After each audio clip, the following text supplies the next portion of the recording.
आणि आषाढी एकादशीच्या या निमित्ताने मात्र वारीला बरेच जण मात्र निघतात. आणि बऱ्याच जणांचा मात्र असा प्रश्न आहे का बा जे अज्ञात आहे, आणि काही काहींचं बी आहे वारीला जाते पण वारीला का जायचं, पण दरवर्षी निघाली का फक्त वारीत निघायचं, पण का जायचं वारीला नेमकं या पद्धतीनं. आणि ह्याच वारीला नेमकं आषाढीच वारीला म्हणजे आषाढी एकादशीलाच एवढी का गर्दी असते, नेमकं आषाढी वारीसाठीच म्हणतात लोक का म्हणून निघते, बाकीच्या वाऱ्यांसाठी का म्हणून निघत, बाकीच्या एकादशीसाठी. एकादशीचं मात्र 15-15 दिवसाला येतात. म्हणून मात्र इथं आज आपण त्याच्याबद्दल थोडीशी माहिती सांगू का आषाढी एकादशी पासून तर कार्तिक एकादशी पर्यंत हे 4 महिन्याचा कालावधी असतो. म्हणजे आषाढ, श्रावण, भाद्रपद, आश्विन आणि कार्तिक, म्हणजे आषाढ महिन्यातला अर्धा हे 15 दिवस आता, आणि त्याच्यानंतर मात्र कार्तिक महिन्याचे 15 दिवस. आषाढ महिन्यापासून तर कार्तिकी महिन्यातल्या एकादशीपर्यंत म्हणजे आषाढी एकादशीपासून तर कार्तिक एकादशीपर्यंत हा जो 4 महिन्याचा कालावधी राहतो, या 4 महिन्याच्या कालावधीमध्ये देवाचा चतुर्मास कालावधी म्हणतात. चतुर्मास आपल्यासाठी आणि देवाचा सुद्धा चतुर्मास म्हणजे विश्रांतीचा कालावधी. आता देव कधी विश्रांती घेत नाही, देवाने विश्रांती घेतली म्हणजे आपला कार्यक्रम लागला समजायचा. देव रात्रंदिवस आपल्यासाठी तळमळ करत असतो. कधी रात्री बेरात्री कबाय कोणी हाक मारली तर बिचारा धावपळ करत येतो. अशा कथाही बऱ्याचशा तुम्ही ऐकल्या आहे. मात्र या पद्धतीनं कोणाचे भगवंताने कोणाचे बाळातपण केले, कोणाचं तिथं पाणी भरलं, सईकांड्या म्हणून नाही का पैठणला पाणी भरलं. अशा पद्धतीनं हार प्रकारचे देवाने कामं केलं. देवाचा विश्रांतीचा कालावधी नसतो, पण मग कदाचित मात्र त्या कालावधीमध्ये ते जप तप साधना या पद्धतीनं मात्र करत असतात. ध्यान धारणा वगैरे येते, ती जी चार्जिंग राहते तर ती चार्जिंग मात्र आपल्यासाठीच उपयोगी पडते. देवांना देवाचं देवत्व टिकून ठेवण्याकरता काहीतरी करणं आहे. म्हणून हा आषाढी एकादशी पासून तर कार्तिक एकादशी पर्यंतचा हा जो कालावधी आहे हा देवाचा चतुर्मासाचा कालावधी. हा चतुर्मास साधू संत ऋषी मुनी हे सुद्धा पाळतात आणि आपल्यासारखं पण मात्र कदाचित पाळतात ते, पण सांसारिक व्यक्तीला ते शक्य नाही. पण साधू संत पाळतात. आषाढी एकादशीच्या दिवशी मात्र एखादा साधू महाराज, एखादा संत महात्मा ज्या ठिकाणी आहे ना त्याच ठिकाणी 4 महिन्यापर्यंत राहतो. 4 महिन्यापर्यंत त्याच ठिकाणी राहतो, त्या जागेवरती जप तप करणं, साधना करणं, मार्गदर्शन देणं या पद्धतीनं. जेव्हा आषाढी एकादशी पासून कार्तिक एकादशी हा 4 महिन्याचा कालावधी होईल त्याच्यानंतर मात्र ते आपली पुढली यात्रा सुरू करतात. आता या कालावधीमध्ये साधारणतः सत्यनारायण पूजा पण मात्र चालत नाही, मंगल कार्य चालत नाही. म्हणजेच मात्र हे हवन पूजा वगैरे हे ते सत्यनारायण पूजा, लग्न कार्य हे कार्य मात्र इथं चालत नाही. का तर देव मात्र तिकडे राहतो. देवाचा हा चतुर्मासाचा कालावधी, विश्रांतीचा कालावधी, साधनेचा कालावधी देवाचा. आणि देवाला मात्र आपण पूजापाठ केली म्हणजे देवाला तिकडून बोलवू नाही ये नाही तिथं, म्हणून मात्र देवाला त्रास द्यायचा. पण आता काय पळ वाटा निघाल्या, एकूण तिकडून लग्न जमले तर जमले. आता साखरपुडा आता करून घ्यायचं, 6 महिने लग्न करायचं म्हणलं नाही कोणी फोटो घालू मध्ये. त्याच्यापेक्षा मात्र लगेच चतुर्मास राहू, नाही तर तिकडे काही राहू, पण लग्न लावून घ्यायचं. त्यांचेही मात्र संसार सुखाची होत नाही. म्हणून मात्र चुकून सुद्धा ह्या कालावधीमध्ये करायचं नाही. यामध्ये श्रावण महिना माप असतो वास्तुशांती वगैरे करायला याला त्याला, पण लग्न करायला नाही, कारण की ते काही 1-2 दिवसाचं नसतं. म्हणून मात्र तिथं श्रावण महिन्यामध्ये सत्यनारायण पूजा, श्रावण महिन्यामध्ये वास्तुशांती पूजा या पूजा आपण करू शकतो. म्हणून मात्र या पद्धतीने आता इथं मात्र देवाचा विश्रांतीचा कालावधी, देवाचा साधण्याचा कालावधी चतुर्मास आहे. म्हणून मात्र आपण मात्र आता सगळेचे सगळे मात्र वारीला गेले. आता वारीचा अर्थ काय, वारीला मनाने गेलं पाहिजे, बरोबर आहे का नाही. आम्ही कधी कधी सांगतो ना उपास मनाने धरला पाहिजे, शरीराने. नुसत्या मात्र भाकरी खायच्या नाही, फराळ खायचं पोटभर, त्याला उपास म्हणत नाही. कमीत कमी फराळ मोजकच खाल्लं पाहिजे. का आज उपास याची आठवण राहिली पाहिजे का नाही तर पोटभर फराळ खाली काय आठवण राहील आज उपास आहे काय म्हणून असं. तशा पद्धतीनं वारीला सुद्धा आपण जर गेलो ना तर तुमचं लक्ष मात्र तिकडेच राहिलं पाहिजे. का वारीला तिकडे गेलो घरी लक्ष राहिलं पाहिजे. कांदेन वांगेन पुरण भरून राहिले, कोंबड्या चोंबड्या राहिली, एखाद्या कोंबडीनं अंड कुठं दिलं. आता नेमकं सगळं असं जर विचार तुमचा राहिलो काय भावत पडेल ती वारी, बरोबर आहे का नाही. म्हणून याच्यापेक्षा मात्र म्हणी आपण म्हणून जातो, अभंग म्हणून जातो, कशाला जावं दूर आपलं घरीच पंढरपूर. बाप विठ्ठल आई रुक्माई हेच मात्र यांची सेवा करा. जसं भक्त पुंडलिकाच्या सेवेने पांडुरंग स्वतः मात्र पुंडलिकाला पंढरपूरमध्ये भेटायला आला, म्हणजे त्याच्या घरी भेटायला आला, बरोबर. आई वडिलांची सेवा करत असताना मग आपण आई वडिलांची सेवा जर नित्य नियमाने केली, आई वडिलांच्या आज्ञेचं पालन केलं आपण, त्यांनी जे सांगितलं त्यांचा दिलेला शब्द मात्र खाली पडू न देताना आज्ञेचं पालन केलं. जसं प्रभू रामचंद्राने 14 वर्ष वनवास बघला आई वडिलांच्या वाचण्यासाठीच का नाही. असं जर केलं तर पांडुरंगाला तुमच्या घरी यावं लागेल, तुमच्या घरी यावं लागेल ना. असं केलं ना श्रीखंड म्हणून मात्र पैठणला पाणी भरलं देवाने. आता त्यांची सेवा होती म्हणून पाणी भरायला तिथे गेली, बरोबर आहे. आता इथं मात्र सावता माळ्याने मळा केला, तिथं सुद्धा देव मात्र काम करायला यायचं. पण मात्र तशा पद्धतीने नाम करत राहिले पाहिजे. नाही तर आपण आता पहा ना, आता कधी कधी मात्र आता आपण गेलो ना, आता जे गेले ते म्हणते ना, आता कांदे मागे व्यवस्थित येऊ दे, चांगल्या पद्धतीचं मात्र भरभरून उत्पन्न मिळू दे, 2 रुपये डोक्यावरचं कर्ज मिटू दे, विहिरीला मात्र पुढच्या पिकासाठी पाणी बी राहू दे. यावर म्हणजे सगळ्या समाज सांगणारे घरामध्ये शांतता राहू दे, एकमेकाचा एकमेकाबद्दल प्रेम जिव्हाळा राहू दे, आरोग्य राहू दे, कष्टाला प्रयत्नाला भरभरून यश मिळू दे, म्हणजे सगळ्या समाज आपण सांगणारे पांडुरंगाला, सगळं समाज सांगून सगळं साकडे घालणारे देवाला. आणि त्याच्याकरता आपण जाणार आहे. आता याच्या पुढं आपण कामधंद्यामध्ये गुंतून जाणार आहे, बरोबर आहे. कोणाच्या बाजाऱ्यांनी कोणाचं काय कांदे वांगे त्या आता सवड आहे का. म्हणून मात्र त्याच्याकरता देवानं सुद्धा हे केलं का याच्यामध्ये आज जर तुम्ही एखादं मोठं कार्य जर केलं या 4 महिन्याच्या कालावधीमध्ये, लोक कामामध्ये गुंतेल राहतील, लोक जर आले नाही तर त्या कार्याला मजा येईल का. म्हणून त्यांनी ज्याचे त्याचे काम करा, बस फक्त काम करताना भगवंताचं नामस्मरण करा, बरोबर. म्हणून मात्र तिथं बी तेच आपलं कांदे लावताना वेगळीच गुणगुण, कांद्याला पाणी भरताना वेगळीच गुणगुण, कांदे निंदताना वेगळीच गुणगुण. आता गुणगुण माहिती तुम्हाला, याचं त्याचं उटळे कुटळे, त्याच्याशिवाय मात्र निंद उरकत नाही. खाद मारायच्या टायमाला वेगळं, कांदे निंदायच्या टायमाला वेगळं, पाणी भरायच्या टायमाला वेगळंच गुणगुण. नाही तर मग फोन आहेच पायाला. आणि कांदे काढताना वेगळी गुणगुण, कांदे खांडताना याचं त्याचं कुटळ आहेच, तोंड गप राहत नाही. आणि कांद्याचं ट्रॅक्टर भरले का मग ते देवा पाय बर का. आता मग तुम्हाला वाटतं देव काय झोपेल होतं काय. पण सावताना केला मळा. मग सावता महाराज काय म्हणले, कांदा मळा भाजी अवघी विठाबाई माझी, लसूण मिरची कोथिंबिरी अवघा झाला माझा हरी. बस तुम्ही जर ते करत असताना, कांद्याची लागवड करताना, पिकाची लागवड करताना तुम्ही भगवंताचं नामस्मरण घेत राहा, त्याला खाद मारायची गरज नाही. त्याला मात्र तुम्ही निंदा नाही तर खोरपा नाही तर काही करा, पण त्या ठिकाणी मात्र तुम्ही भगवंताचं नामस्मरण केलं असताना आपली सगळी चिंता त्याला आहे. आता माझी चिंता तुझं नारायण, त्याला चिंता आहे, तो पीक पाणी उदीन व्यवस्थित, पण तुम्ही त्याची आठवणच करत नाही. फक्त वेळा काढाला कांद्याचं ट्रॅक्टर भरले म्हणते देवा आता पाय बर का भाव येऊ दे, आणि माल मार्केट न्याला का मग बसले का देवा आता लक्ष राहू दे तुझं, म्हणजे पण इतर वेळेस. म्हणून मात्र या पद्धतीने पण आता सगळे साखळी घालून येते. पण कधी कधी काही गोष्टी मात्र आता तिकडे जरी तुम्ही साखळी घालून आली, पण इकडं तुमचं कर्तव्य आहे का नाही, काम करताना त्याला विसरू नका. त्यामध्ये मात्र तू आहेस ना तुमच्या मागे पुढे उभा, नाही तर मग वारीचं दर्शन करून आता यायचं मात्र वेगळंच कुठं चालू करायचं, याचा बाणकोर त्याचा बाणकोर, असं उटळे कुटळे काय भावात पडेल नेमकं या गोष्टी. म्हणून आपल्या आचार विचारावर पण लक्ष ठेवलं पाहिजे. देव तुम्हाला बाहेरून नाही पाहत, देव तुम्हाला अंतकरणातून पाहत असतो.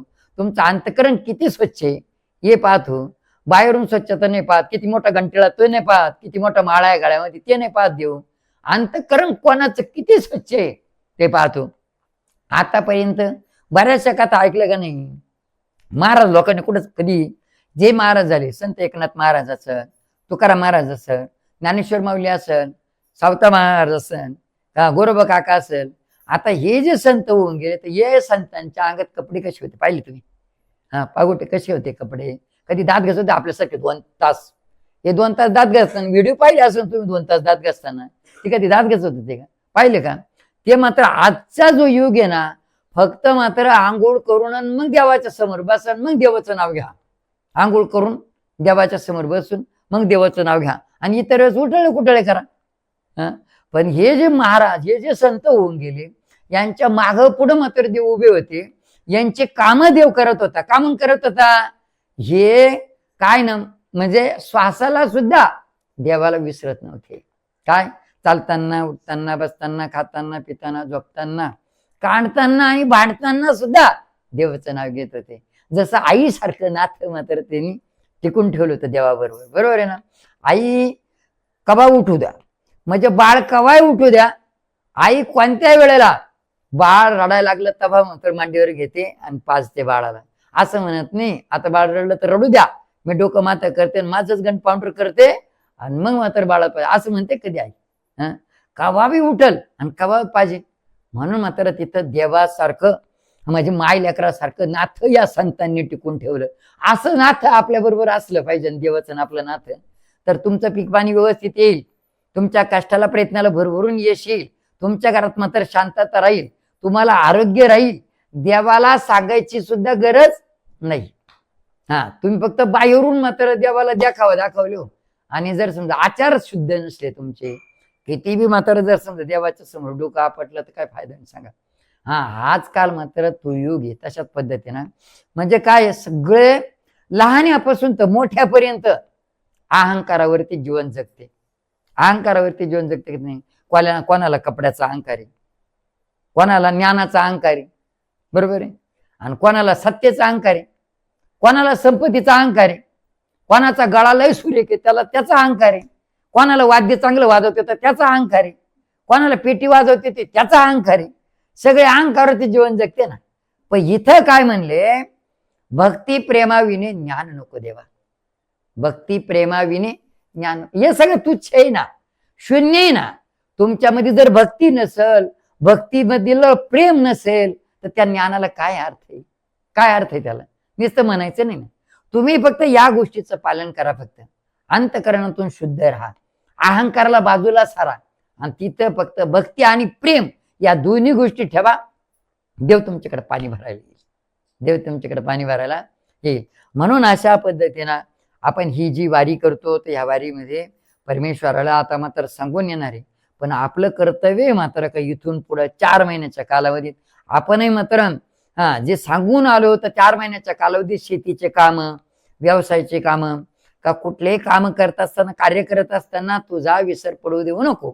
देवाला तिकडं मात्र कांदे वांगे व्यवस्थित येऊ दे, घरात सुख शांती मिळू दे, हे मागायपेक्षा फक्त म्हणा याची दान दे गा देवा, तुझा विसर न व्हावा. बस 4 महिन्याच्या कालावधीत तुझा विसर पडू देऊ नको, बस एवढंच मागा. नाही तर तुम्ही एक मागितलं, कांदे मागितले ना, ते कांदे येतील चांगले पण भावच येणार नाही. तुम्ही म्हणले महागर हो दे, घर होईल तर घरात झोपच येणार नाही बिना गोळ्या घेतल्याशिवाय. काय भावात पडलं ते नेमकं? शांती मिळू दे. आता शांती मिळू दे, शांती मिळन बा. शांती कुठं मिळन? पैसे अडके दिले तेव्हा शांती मिळन. पण अशी कायमची शांती मनाला, ती मिळण्याकरता फक्त देवालाच मागा. याची दान देगा देवा, तुझा विसर पडू देऊ नको. फक्त बस तुझा विसर पडू देऊ नको. म्हणजे मला माहिती तू माझ्या मागं पुढं उभं राह. आणि देवाचं नुसतं नाव घेतलं तर तुम्ही पुढे राहा ना. का बा तो देवाचा समोरच पाहिजे ना, असं थोडं काही. आता हे जे संत होऊन गेले, डब्याला गेले तरी भगवंताचं नामस्मरण करायचे.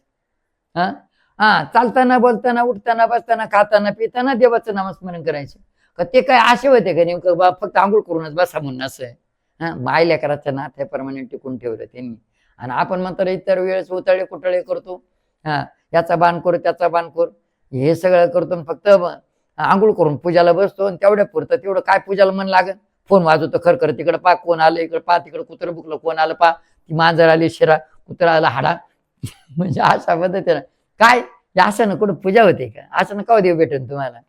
म्हणून मात्र वारीला जाण्याचा हा जो काल, ह्याच्यामध्ये फक्त एक गोष्ट मात्र याच्यातून ही बी करत राहते. कधी कधी मात्र आता आम्ही असं सांगितलं, काय म्हणतात ना ते, काय सत्य बोललं तर साक्यायला राग येतो. पण काही असू द्या, सत्य बोललंच पाहिजे ना काही गोष्टी. आता आपण वारीला जातो, काही काही वारीला जाते तर त्याच्यामध्ये खाऊ बिऊ सगळे घेऊनही जाते, बरोबर शिदोरी घेऊन जाते. पण एक आहे, तुम्ही त्याच्या भरोश्यावर निघाले ना, तुम्हाला उपायची मरू देणार नाही. तू नाही मरू देत.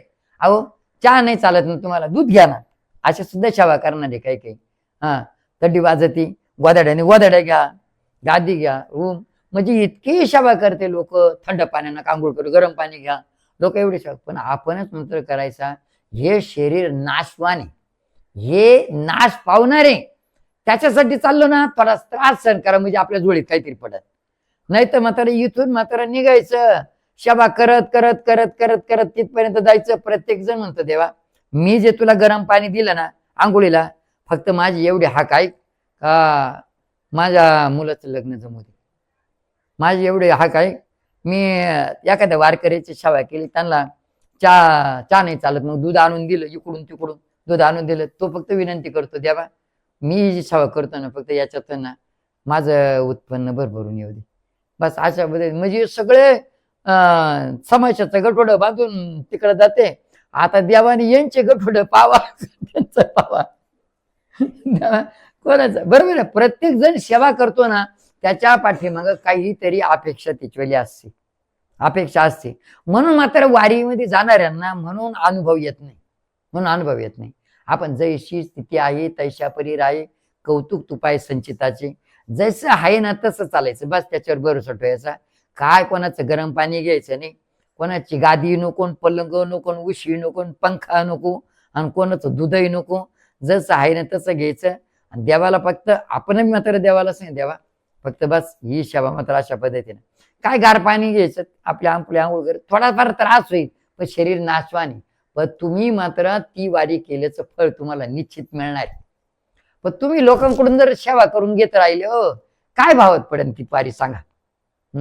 म्हणून मात्र अशा पद्धतीनं कधी कधी तुम्हाला अनुभव येत नाही, त्याला कारणीभूत ह्या गोष्टी. मन आता ह्या गोष्टीतून मात्र जास्त न सांगताना तुमचा प्रश्न होता का बा आपण ही वारी का करतात आणि आषाढी एकादशीलाच का जातात. इकडून हा चतुर्मास आहे, 4 महिन्याचा कालावधी. या 4 महिन्याच्या कालावधीमध्ये देव मात्र त्यांची देवालाही मात्र आपण जे बोलवतो हे करतो ते करतो, देवालाही जप तप साधना हे ते करावं लागतं. पण ते काही देखावा नाही करत असं आपल्यासारख्यानं माळा धरून जपीत बसत नाही देव. त्यांचं त्यांनाही करावं लागतं काही गोष्टी. म्हणून मात्र हा चतुर्मासाच्या कालावधीमध्ये असे मंगल कार्य धार्मिक कार्यक्रम मात्र क्वचित होतात. त्या ठिकाणी प्रत्येकजण प्रत्येकाच्या कामामध्ये व्यस्त असतो. आणि त्याच्यामध्ये मात्र इथं देवाला कुठं कशी शोभा येते. कार्यक्रम केला तर तिथं सगळेचे सगळे गोळ्या मेळाना नाथे गोथ इष्ट मित्र मंडळी सगळेचे सगळे आले पाहिजे, तेव्हा मात्र त्या कार्यक्रमाला शोभा येते. तेव्हा देव आनंदित राहतो का नाही. काही एकट्यानं कार्यक्रम केल्यावर देव खुश राहील का तिथं. नेमकं देवाला सगळे आवडते. एकमेका सहाय्य करू अवघे धरू सुपंथा. म्हणून मात्र या ठिकाणी या 4 महिन्याच्या कालावधीत हे धार्मिक कार्यक्रम मात्र बंद असतात, कामाचे दिवस असतात. त्याच्यानंतर मात्र जेव्हा मात्र आपल्याकडं भरभरून उत्पन्न मिळेल, भरभरून यश येईल, त्या टायमाला मात्र आपण तिथून पुढं आषाढी एकादशीच्या नंतर कार्तिक एकादशी, दिवाळीनंतर दिवाळी व्यवस्थित होते. आणि त्यानंतर मात्र दिवाळीच्या नंतरही तुमच्याकडे 2 रुपये आले, तुमचं कर्ज मिटून गेलं, भरभराट झाली चांगली, मग देवाच्या नामाने पुन्हा मात्र एखादा आणखी कार्यक्रम असा करा, लग्न कार्य करा, एखादं घर बांधा, घराची वास्तुशांती करा, एखादी गाडी घ्या. मात्र या पद्धतीनं म्हणजेच मात्र तिथून पुढे मात्र तुमची प्रगती होते. फक्त त्याच्यामध्ये तुम्ही बदलले पाहिजे, तुम्ही बदलले पाहिजे, तुम्ही बदलले पाहिजे. तुम्ही दररोज बदलते वा. काळे कपडे, कधी ढवळे कपडे, कधी पिवळे कपडे, कधी मोठा घंटेळा, कधी माळ, कधी माळच नाही. आता तुम्ही बदलते पण आमचं सांगणं चुकलं. तुम्ही सगळे बदलते पण तुम्ही नका बदलू. तुमचे आचार विचार बदला, तुमचे आचार विचार बदला. तुमचे आचार विचार बदलले ना, निश्चित देवाच्या शक्तीचा तुम्हाला अनुभव येणार. काय सांगायची गरज, देवाकडे मागायची सुद्धा गरज नाही, तुम्हाला अनुभव येणार. म्हणून अशा पद्धतीने आणखी जर कोणाचा काही प्रश्न असला तर विचारू शकते, त्याच्यावरती मार्गदर्शन देऊ.